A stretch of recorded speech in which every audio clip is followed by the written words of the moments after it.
Welcome to Conversations with Cubit. Thank you for joining me tonight, and thanks for supporting these weekly conversations. I got to tell you, Happy New Year. This is our first show of 2023, and I could not be any more excited about this show. Maybe, just maybe, it's your first time joining the conversation. Well, welcome to the family. Yes, I consider you family. My team and I are excited that you found your way here. And by the way, we love getting all of those words of encouragement in my inbox, so keep those coming.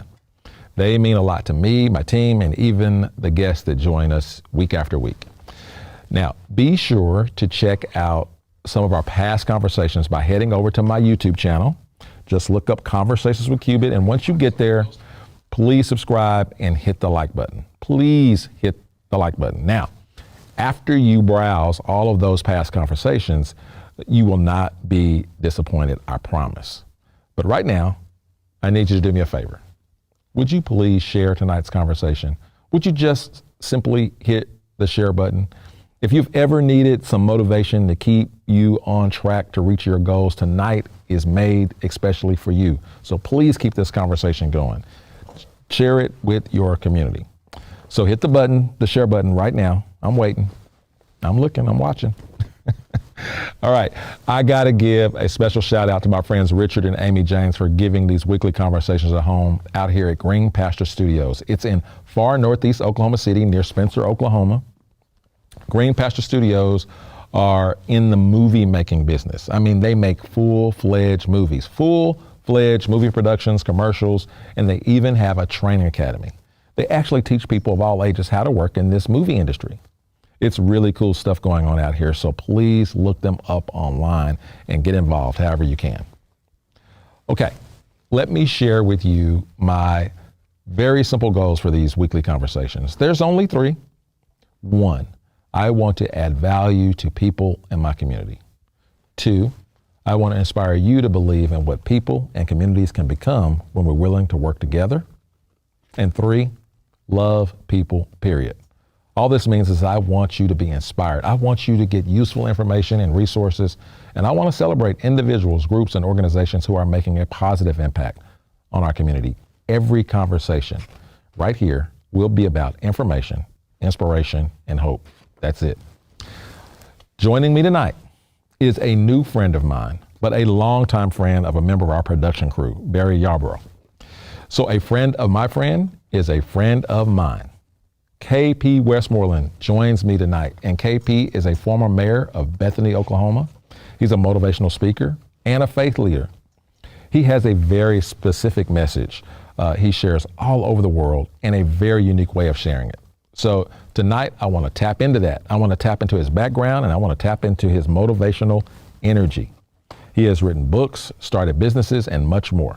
So instead of reading off his bio in the typical fashion, I'm going to do things a little bit different. I'm going to give KP some few bullet points from his background because I've been doing a little creeping, and I'm going to allow him to share whatever comes to his mind from his past personal and professional experiences that has contributed to him being the leader he is today. Folks, help me welcome Mr. KP Westmorland to Conversations with Cubit. Nice to meet you, sir. Oh, nice to meet you. Thanks I've heard a little bit about you, and I've done some Googling and some creeping around. It's not hard to find something about former mayors. Oh, yeah. I want you to know. It's not all the good and the bad, Yeah. the good and the bad. But because I've been in the little political game for a little bit, Yeah. I ignore most of the bad. Yeah. Not all of it. It's all entertainment, though. It's all entertainment, Yeah, and you can't take it too serious, all kind of stuff. But Right. it's a battle scars. Yeah. Battle scars. That's what they are. That's right. You ready for this? I got a few bullet points. Absolutely. Hit me. And I'm gonna let you just fire off whatever comes. This is your bio. It's your story. Okay. This is your life, KP. You're gonna bring some more friends out. Right. All right. I'm just gonna say the word. High school. Bethany High School. Bethany High School. Bethany Bronchos. No, Broncos. Well, we spell it Bronchos, though. We always got made fun of because of that, too. Yeah. We're the Bethany Broncos. Yeah, that's where you went to high school. Graduated in 86. 86. That was almost you. If you'd have been the best year ever, I graduated in '87. Okay. Yeah. So if you did, we'd have taken over the world. Okay. Oh, okay. Yeah. All right. Parents. Tell me about your parents. My dad, John Westmorland, and my mom, Gilbretta Westmorland. My parents divorced when I was in about fifth grade, I think. Great people. My mom passed away 18 years ago, and my dad is still living. And he started worked for a State Farm agency in Bethany that my granddad had started. Wow. And then he moved up the corporate ladder and moved off to many other places like California and Illinois. And now he's back here, so we get to see him. And that's good. Yeah. That's good. How old is he? 87. 87 and still, oh wow, that's good. My dad's 84. Okay. 84, that's good. I cannot wait to hear about this. Comedy basketball show. Well, after high school, my thing in high school was basketball. Basketball. I tried football. I quit in 8th grade was my last year because they made me the quarterback, and I don't think the offensive line was any bigger than I was, and so I got beat up a lot. So basketball was my thing. And I grew up, Bethany High School being right across the street from then Bethany Nazarene College, now Southern Nazarene University, and so I wanted to play college basketball, and so I went over and played college basketball, and then after that I started. You played at Southern Nazarene? Yes, sir. Uh-huh. Yes, sir. And then after that, I got an opportunity to run basketball camps for a guy named Joe Ward that had played at Georgia and then played for. Was drafted by the Phoenix Suns, but spent most of the time overseas and in the CBA back then. And he, saw what I could do with a basketball and contacted a guy that used to play for the Harlem Globetrotters that started his own team by the name of Meadowlark Lemon. Meadowlark Lemon. I was going to say Curly, one of the other. Yeah. So I traveled with him for a while. I was on the opposition team, though. The one that got beat every week. I didn't know that I was going to be on that team until the first game. And then over time, after a couple years of just traveling, doing that, some other Globetrotters started a team, and they asked me to come over and be essentially the Curly Neal. So I got to dribble around and do all that. So it was fun. It was fun. That's good. How long did you do that? Probably 2-3 years. Yeah. Okay. Well, I could talk forever about that. We didn't make a bunch of money. I know, it wasn't a money making. You just went around the world and just that's right. I get that. I saw this little thing you made a reference to, home, Waffle House and Walmart. Waffle House and Walmart. What's your thing with this? Well, I used to spend a lot of time traveling and speaking and spend a lot of time away from home. And so I found two places that once you go inside of there, either one of those two places, you might as well be at home because they're exactly the same. And so you could get homesick, you could be off, 1,000 miles away. If you see a Waffle House or a Walmart and you want to, not feel homesick, just go inside there and walk around or order something to eat because, it's just like home. I didn't realize every Waffle House in the country is set up the same. Every one of them that I've ever been in. And they always have that one person that you can tell that uniform was wore last shift because it's got stuff all over it. That apron, it's got the stuff all over. Exactly. Not my Waffle House. Not my Waffle, but there's some nasty folks in Waffle House sometimes. Yeah, man, but they got some good waffles. Yeah, that's good. All right, okay. What childhood memory that has kept you grounded? Oh, man. Childhood memory that has kept me grounded. I think I'm a Bethany kid, and so it's a small town, and I'm a small guy, and so I don't know as far as one particular memory, but I've got a ton of memories that have grounded me. I've been humbled a lot throughout life, and so that'll keep you grounded. Right. If you don't have an experience humbling times or situations, then you're probably a little too lofty. You need to be brought down to the We'll probably talk a little bit. And as a very small guy wanting to be a basketball player, I was humbled a lot. Yeah. We'll talk a little bit about humbling or experiences that. Okay. Talk about your wife and your family, your kids. My wife is the most beautiful woman on planet Earth. Her name is Susan. She's my best friend, and man, it's life. Life is beautiful when she's around, and I get to be around her. I'm married far above my head. Y'all punched your coverage, didn't you? Yeah, absolutely. Okay. Absolutely. That's good. We have 5 children, amazing children. We're a blended family. And so we got 3 boys and 2 girls, ranging from 18 to 25. Okay. Well, you're almost 18. Mm-hmm. That's We have a daughter that's a freshman at the University of Tennessee. Okay. Mm-hmm. That's good. And then the last bullet I have here is the recovering hypocrite. What's that about? Well, that's me. Okay. Yeah. I think I actually wrote a book called Recovering Hypocrite, but it all kind of came from, we all have hypocritical things about us. I think the key is, are we in recovery? You know, they say the first step to recovery is admitting that you have a problem. You know, whatever the deal is, drug, alcohol, whatever. And so, you know, we all just have things where I think we say one thing and do another, and we can be hypocritical. And so or hold people to a standard you yourself won't upkeep. Exactly. Oh my goodness. Exactly. And that, man, I struggle with it, and so I'm just acknowledging. And you wrote a whole book about it. Yes. Oh, because I had a lot to get off my chest. So. So you were journaling, and it turned out to be a book. Yes, exactly. Yeah, I get it. All right. So thank you for playing my little silly game. Absolutely. I appreciate that. I'm sure I didn't get all of your background or stuff, but I think we have a good idea. Hey, man, it's a start. It's a start. Yeah. It's a start. So around here locally, people will probably know you most from your basketball in Bethany. Old timers, maybe. Old timers, basketball, because they never die. You know, athletes never die in a hit. It's like, you remember that time I hit that shot, right? That's right. But we're way better than we actually were. Yes, in here. But they probably know you more about being mayor of a small town in Bethany. Most recently, I'm curious of lessons learned in that little political area there, and then small town politics, I think, might be a little different than the politics that we see always on the news and all that kind of stuff. So what lessons did you learn from that? Oh man, I learned a lot of lessons. Okay. And some of your lessons are the hardest ones learned, you know, so, you know, the experiences that keep you humbled, and quite honestly. But, you know, I learned that you're going to have to stand up for what you believe in. You're going to have to make a decision. And as far as my concern is, be a yes or no, make a decision. And not everybody's going to like you. You're gonna hopefully do what you think is right, and you're like a referee at a basketball game. You blow the whistle to make a call, you make a decision, and half the crowd thinks you're a genius, and half the crowd thinks you're an idiot. And you're just gonna have to get used to it, because you're not gonna please everybody. Do what the conviction you have in your heart, because you're gonna have to live with yourself, and be ready for people to say all kinds of stuff about you. That's some true and some not true, and you know, you just have to live with that. Was that the biggest challenge about being mayor? Is reading stuff about yourself that wasn't true, and having to explain that to your wife, or yeah, and I didn't have to explain anything to my wife, because she knows. She knows me, and so I probably, the thick skin thing, you have to grow into that, because I never liked people saying something false about me. If I totally blow it and you say something true about me, I can take that. Yeah, you know, whatever. It's embarrassing. Yeah, maybe. It's embarrassing, but whatever.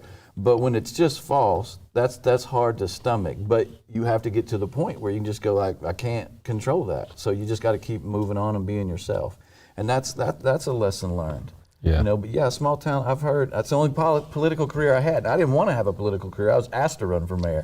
And so 3 years of it was fantastic, and one was not so fantastic. Yeah. But I'm glad I did it, because I learned a lot about myself. You know, the Bible says God won't allow any more upon you than you're able to handle. And I would be honest with you, prior to the stuff that I went through, if you would have said, could you handle this? I would have said, no way. But I handled it. And so obviously God thought more.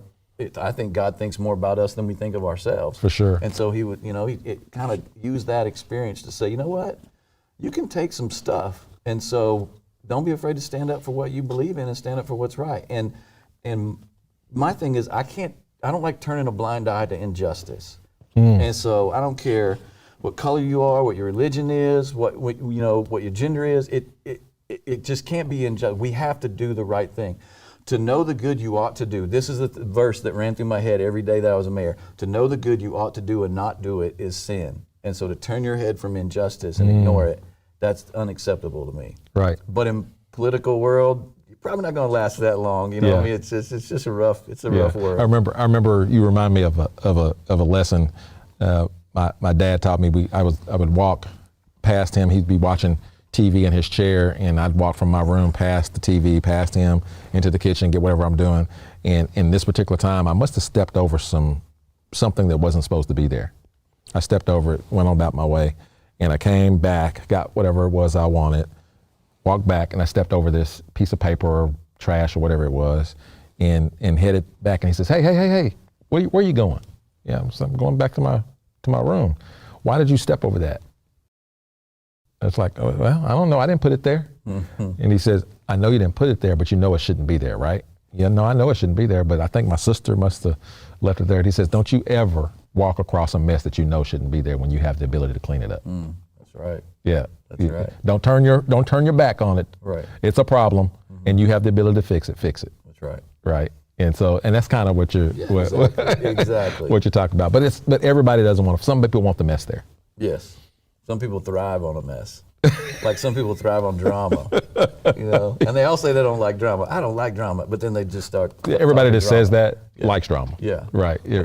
Other people that don't like drama just don't do drama. Yeah. Right. But all of us watch the train wreck when it's happening. It's hard to not turn your head and look at it. But when you've seen enough train wrecks, yes, you look for a way. This traffic is backing up for some reason. I don't want to. I want to take a different path. Right. When you've seen enough train wrecks. So when I was in politics, the short time I was in politics, it has really spiked my interest in all politics, and just kind of, and I have an opinion about the way politicians move and shake, especially here in Oklahoma, and how they run their campaigns and how they go about their business and who they bring in their circle. And I just I'm a little bit more sensitive to what's happening politically now, and I'm sure that's the same with you. Where do you see us in Oklahoma in politics? What's your take on it? Oh man. Everybody has an opinion, like I said earlier, and you're not going to be able to please everybody. And, there's people that believe in this candidate and people that believe in that candidate. My thing is, are you going to be able to live with yourself? Because, I don't like seeing campaigns where they're slinging mud and all this dirty, ugly stuff. It's like, well, what are you going to do? What are you bringing to the table? Because I'm trying to decide, am I going to vote for you or not? So I don't want to waste your time hearing you bash somebody else. Tell me what you're going to do to improve this thing.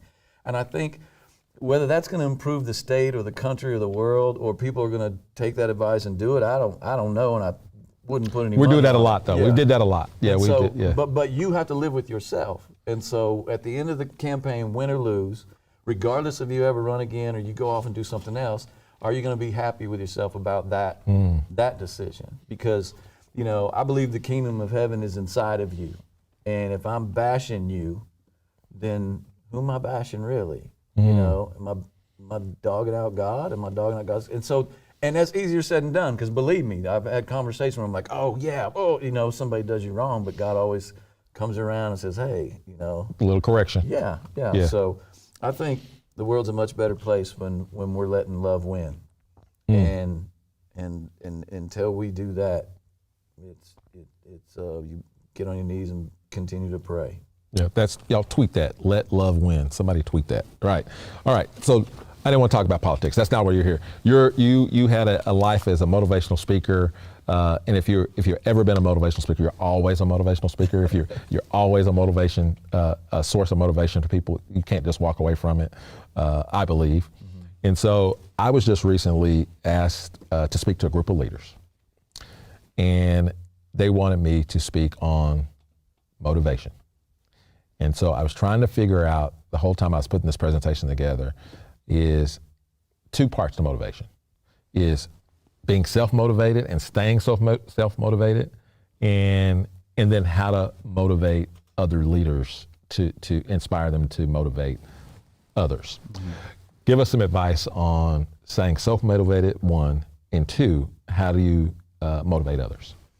I think as far as being self-motivated, that's a challenge for everybody, and maybe even more so for the motivational speaker, because every time you're speaking, as far as me concerned, if I'm speaking to a group, I'm really speaking to myself.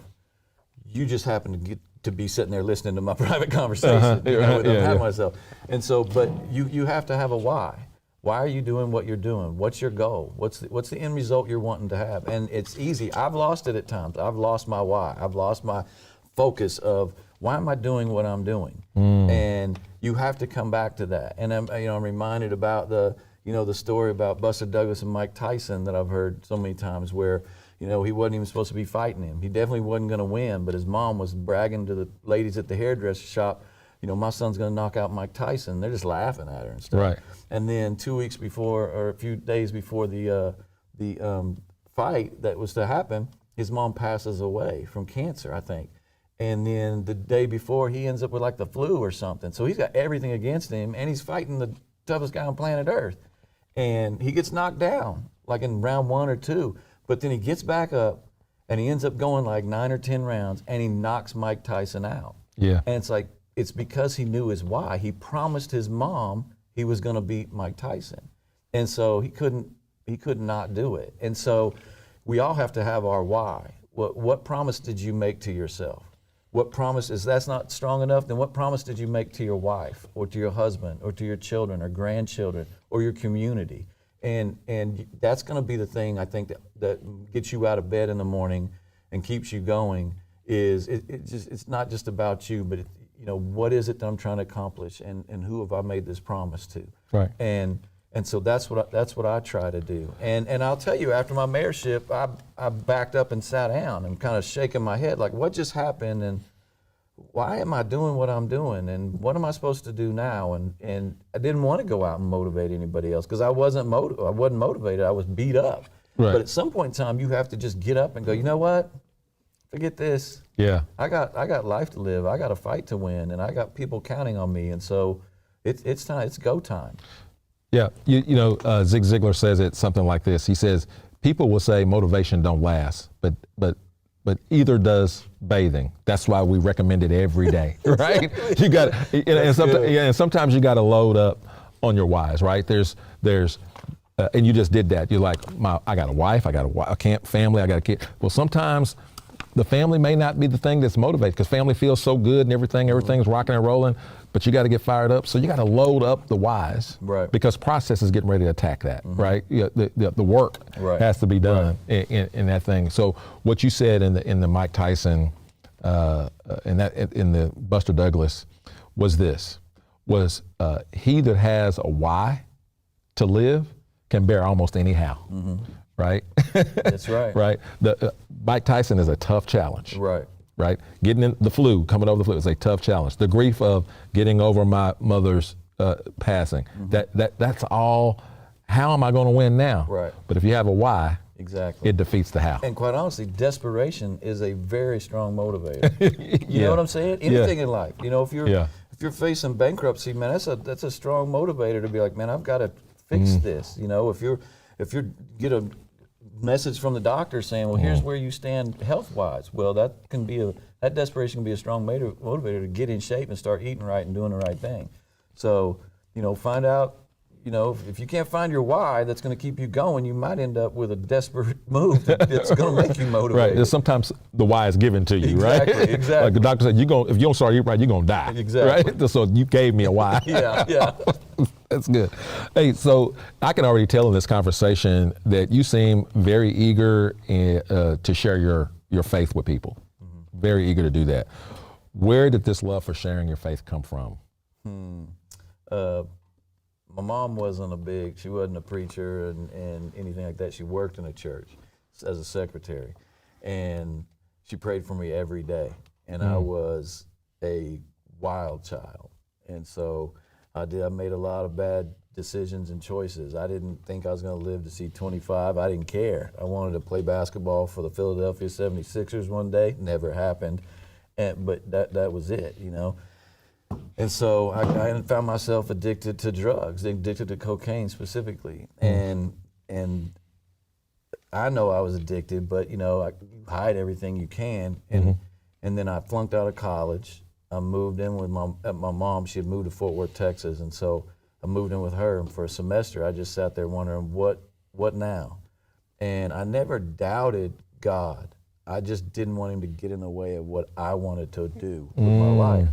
And so I remember, wasn't feeling well health-wise. I don't know, never went to the doctor. I don't know if there was something wrong with me or not.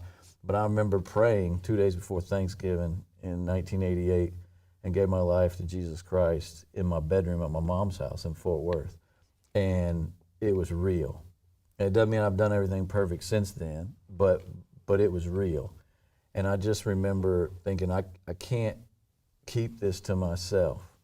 And so I'm not one to cram a Bible down somebody's throat or hit them over the head with it or stand on a street corner screaming or anything like that. But if I have the opportunity to share with you and you ask me what I believe, Jesus, I'm a Christ follower. and I'm not churchy about it. I'm not religious about it.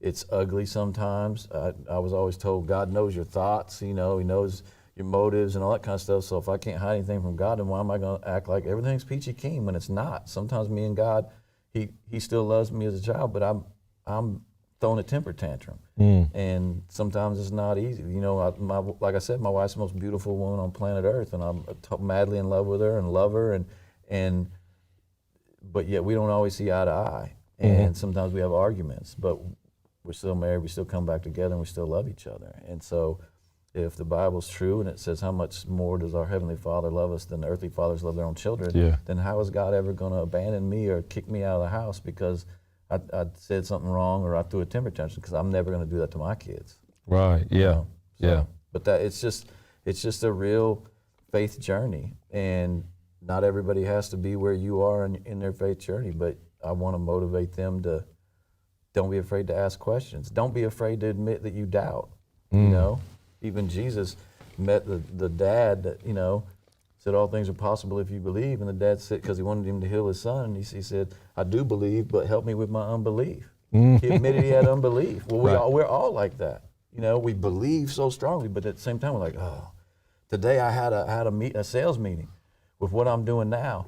And it's a big deal. And it was like, man, we're praying that this is gonna happen. And all of a sudden it's like, well, it's postponed. Well, we're not too sure. Well, we'll put something together and we'll meet again in a few weeks. And you're like, that kind of thing. Yeah. So it's not always on your timing and all that, but I'm just trying to keep my faith real.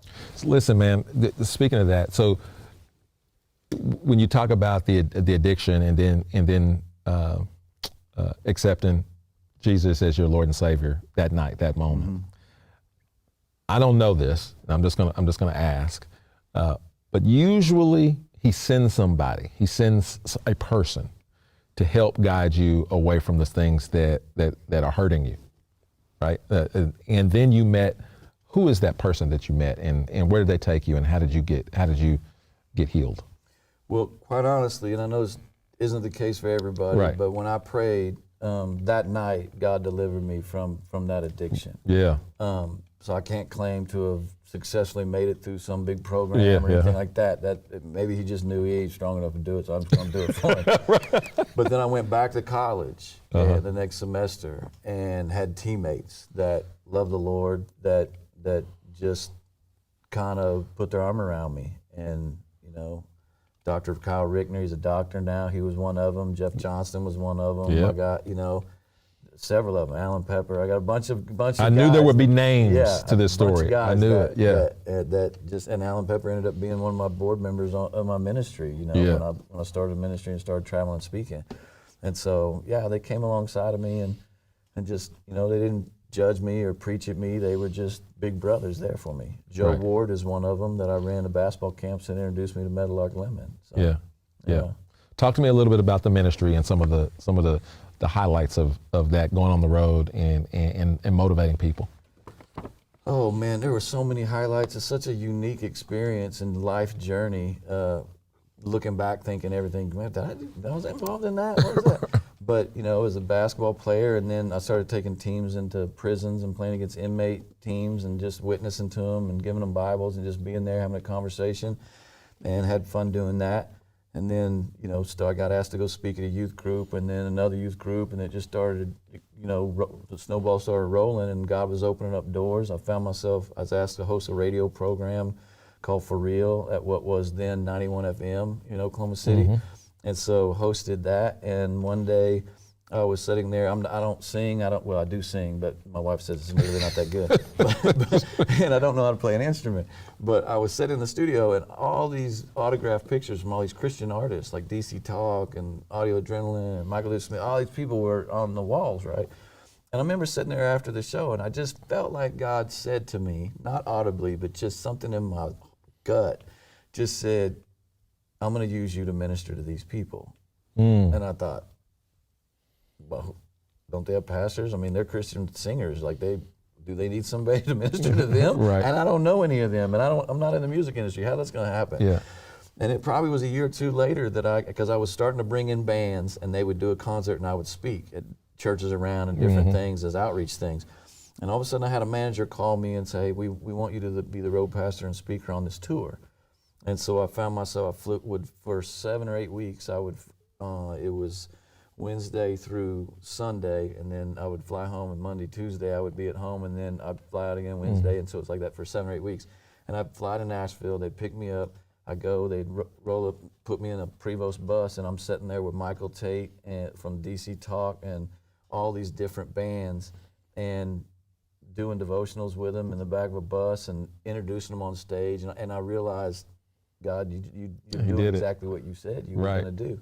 And so I got to do that. I got invited to go to China to do some things and run some basketball camps. And so I heard it was illegal in China, and I used to be a guy that, illegal was what I was doing. And so I cracked open my Bible when I was on the Great Wall of China and read the Bible, just standing there having my own devotion on the Great Wall of China. And so been to the Philippines, took a basketball team to the Philippines, played 21 games in 16 days doing ministry stuff. We produced a TV pilot, and I know nothing about running cameras or anything like that. It was just an idea. And so there's just been a lot of highs. Spoke at music festivals. Probably the largest crowd I've spoken in front of was 70,000 in Sioux Falls, South Dakota, at a music festival. Yeah. And it's just, you start thinking, this isn't because of me. Right. I'm just a boy from Bethany, Oklahoma that bounced the basketball. And then years later, you're just trying to obey what God's putting in your spirit to do, that you think he's leading you to do. And you wake up one day and you start looking around and you think, look at everything that I've been involved in. And really that's it. It ain't you doing it. I mean, you're doing the obedient part, but God's just letting us be involved in what he's doing. Yeah. And that's the coolest spot to be in. And that's where we say, won't he do it? Won't he do it? Yeah, it's just fantastic. Yes. Yeah. So now catch us up. What's happening right now? You were telling me you're doing some phenomenal things in the tech world. Yeah, but not because I'm techie or I'm smart enough to know how that stuff works. Yeah, but won't he do it? I know it works. Yeah, right? Okay. Right. So after being the mayor, I was asked by a company called BFAC.com to go work with them. And so they're probably the top app development company in definitely North America, if not the world. The company's produced over 10,000 mobile apps for organizations, at schools in the Big 8, Big 12, SEC, PAC, all of these sports things, for political figures, for Salvation Armies. Probably the biggest clients are National Guard and Air National Guard. The CEO sits on the national board of the Salvation Army with Laura Bush and Jerry Jones, and the only reason why he says this, his name's Brad McMullen, says the only reason why he's there is because the technology works. And so, we're just trying to get people the opportunity to have their own mobile app for their business organization or campaign or whatever they're doing, because that's where the people are. It's the first screen that we look at in the morning, the last screen we look at night is our cell phone. Right. And that's where the audience is, so people need to be there. But yet, sometimes you're trying to talk to old school thinkers, but if they start realizing, well, do you have a website? Well, yeah, I got a website. You have to have a website. Well, yeah, but to get somebody to visit your website twice is like the percentage is so low, it's ridiculous. And there was a day that you didn't even know why you needed a website. Yeah. And prior to that, you didn't know why you needed a fax phone or fax number, to run your business. Well, now we're to the point where you're going to have an app, and it's just a matter of when. And I just try to encourage people and motivate them to have an app. I think your show right here needs an app, quite honestly. So I don't know. Yeah, we do custom apps, and we have apps that. And it's called BFAC. AC. What does that stand for? Buy from a Christian. Buy from a Christian. Yep, Christian company. We did Coach Stoops' app, so he has an app. So that it's exciting times, but I couldn't tell you how the developers put it together. I'm just talking to you, going, hey, you need to really think about this because this could take you to the next level. And so that's all I'm doing. So I'm excited about it because it's about helping people. I want to see people improve, like the motivational speaking, like traveling, like, all I wanted to do as the mayor is motivate citizens. That was it. And so we would do videos and try to motivate citizens and encourage them. And so what I'm doing now is no different. I'm just trying to say, hey, look at what you're doing. It's successful, but let's take it to the next level. And so I love doing it because when they pull the trigger and they figure it out and we can walk them through that and get it up, and it's not hard to do, man. It's nice watching them receive the blessing from that. Yeah. I want to give you an opportunity to talk about your books, because you put, when you, I think you wrote 2 that I know about. Oh, I've only written 2. Yeah. that I know about. Talk about your books, who needs them, and if possible, how do they find them? If possible, you might be able to find it on Amazon, because I'm not sure the publishing companies still exist. And so my first book I was asked to write, and it's called The Quest. And I wrote it years ago, and it was more of a youth-oriented book, and it's about letting God write your story, essentially, and just listening to the Holy Spirit and do what He tells you to do. And there were stories along the way, very short stories of things that I knew God told me to do, that, and here's the end result kind of thing. And so just trying to motivate people, encouraging them to do that in your life. Let God take the pen and the typewriter and start writing your story. He's the one with the plan, and it's going to be much better than if you're trying to write it. So just get involved with what He's doing. The other one was years later, after I'd gone through, a lot of ministry stuff, ups and downs, had gone through a divorce, had met my wife now, Susan, and remarried and blended our family. And I, quite honestly, I had a lot of stuff still stirring around in me, issues within me and things, and that's why it's called Recovering Hypocrite. And it's another short book, and you may be able to find it on Amazon, I'm not sure, but they weren't New York Times bestsellers by any means. It was probably more written for me to get something off, and I've enjoyed listening to other people that got them somehow and read them and said, hey, this really meant a lot to me. So yeah. Before we go, it would be just crazy for me to have a person with your experience, January, when everybody's got all of these new goals set for themselves, some that they made for themselves and some that God has planted inside of them, right. And they're fired up, but we're only in week 2. We're in week 2, and I already know what week 3 and week 4 right. and next month it's going to look like for them, because I have been on that journey of setting them and breaking them. People need a big dose. This is about the time of the week where they need a big dose of motivation. So if you'll just look in that camera right there and just give them a big old dose of hope and encouragement.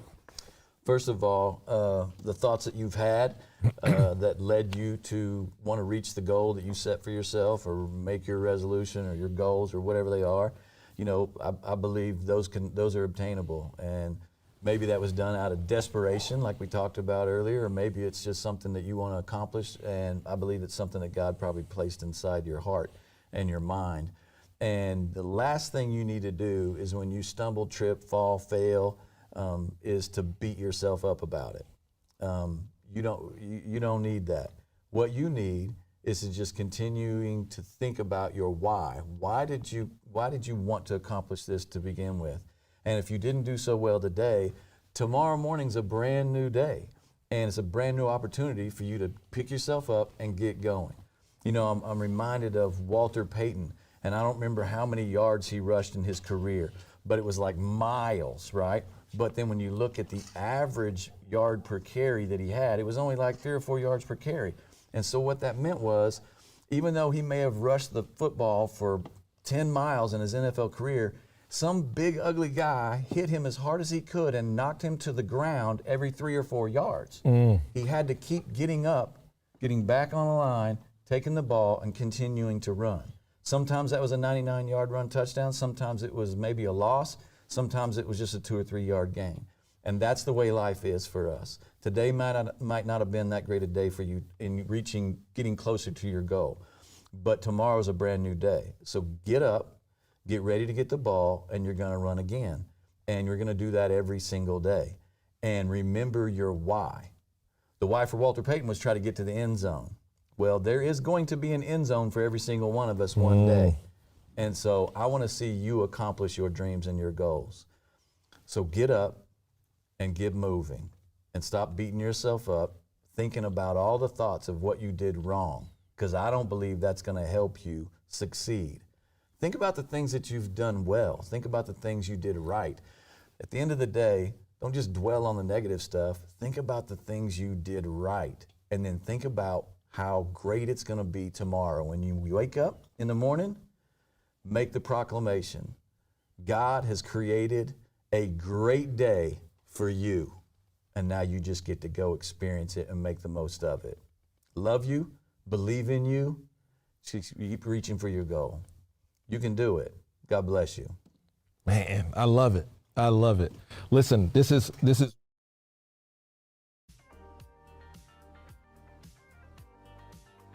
get it. If he wakes me up, that means he ain't done with me. Exactly. He ain't done with me. Exactly. You know, I heard this the other day, and it's all true. I can ask you right now to go and find out exactly how much money you got. You can, and within an hour, you could get the truck and the boots, the 401k.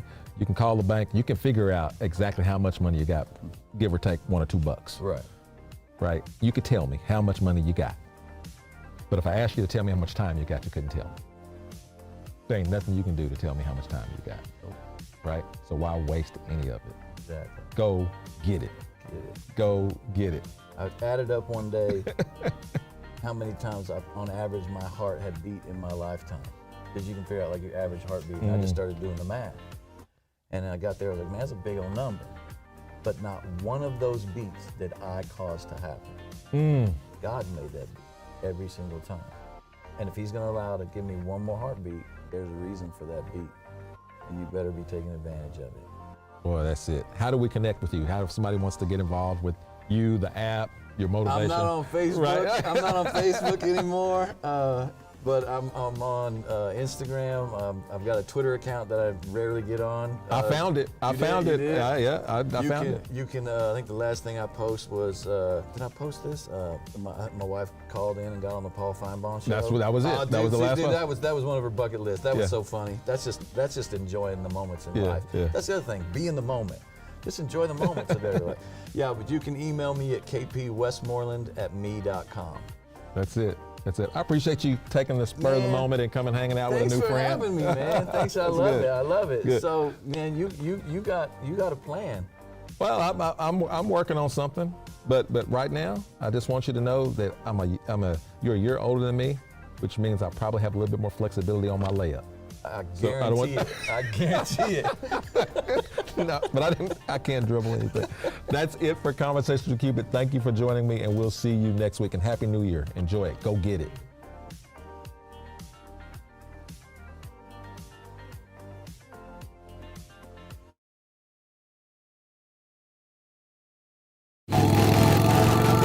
What would happen if one person said yes?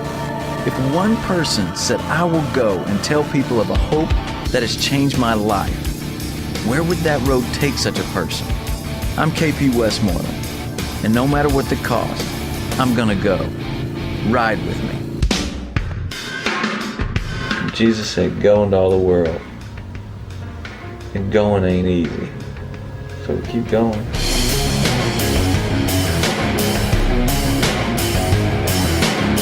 There's a lot of people that are lost and hurting and scared and without hope, frustrated, angry, mad, full of hate, full of rage, whatever.